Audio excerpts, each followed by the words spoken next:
Hi viewers, welcome to Myra Media. ఈ సంక్రాంతికి పెద్ద పెద్ద సినిమాలే రిలీజ్ అవుతున్నాయి. అయితే ప్రతి సినిమా మీద కూడా హోప్స్ అదే రేంజ్లో ఉన్నాయనే చెప్పుకోవాలి.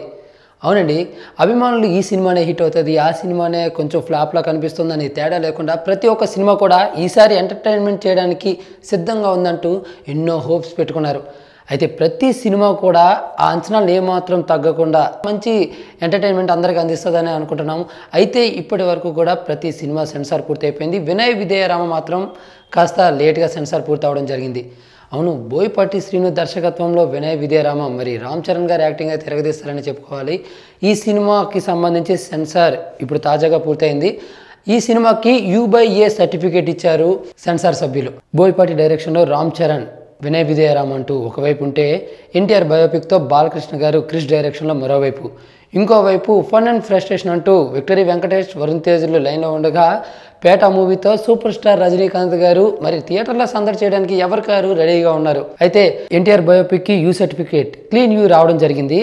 అయితే తర్వాత F2 కూడా సెన్సార్ పూర్తయింది, పేట మూవీకి సెన్సార్ పూర్తయింది, వినయ విధేయరామ సెన్సార్ పూర్తయింది. కాకపోతే U/A సర్టిఫికేట్ వచ్చింది. క్లీన్ U సర్టిఫికేట్ ఎందుకు ఇవ్వలేదనే డౌట్ అయితే రావచ్చు. ఎందుకంటే ఇది బోయపాటి గారి మూవీ, అంతే కదా. ఆయన మూవీ అంటేనే వైలెన్స్తో ఉంటుంది, రక్తపాతాలు సృష్టిస్తారు, ఆ ఫైట్స్ ఇదంతా వేరు. కాబట్టి U/A సర్టిఫికేట్ వచ్చింది.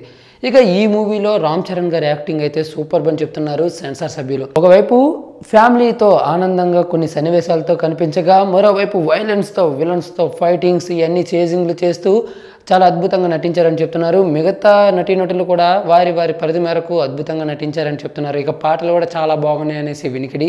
ఇక సెన్సార్ సభ్యుల నుంచి రావడం ఇన్ఫర్మేషన్ ఎంతవరకు రావాలో అంతవరకు వచ్చేసింది. ఇక మిగిలిన సినిమా ఏ రేంజ్లో ఉంది, ఎన్ని రికార్డు సృష్టిస్తుంది, కలెక్షన్ల వర్షాన్ని కురిపిస్తుందా లేదా అన్నది సినిమా రిలీజ్ అయ్యేంత వరకు వెయిట్ చేసి చూడాల్సిందే.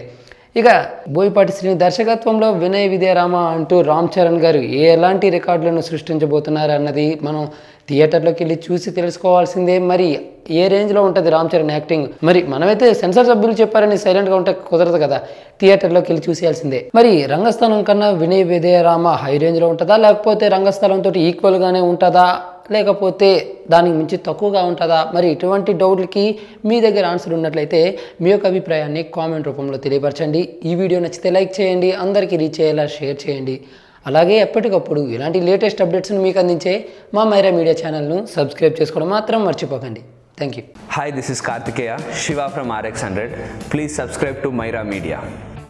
Please subscribe to Myra Media on YouTube. Thank you. Please subscribe Myra Media on YouTube. Please subscribe Myra Media. Hi, please subscribe Myra Media. Please subscribe Myra Media. Myra మీడియాను ప్రతి ఒక్కరు subscribe చేస్తూ మీరందరూ ఈ మైరా మీడియాను ఆదరిస్తారని కోరుకుంటున్నాను. Thank you.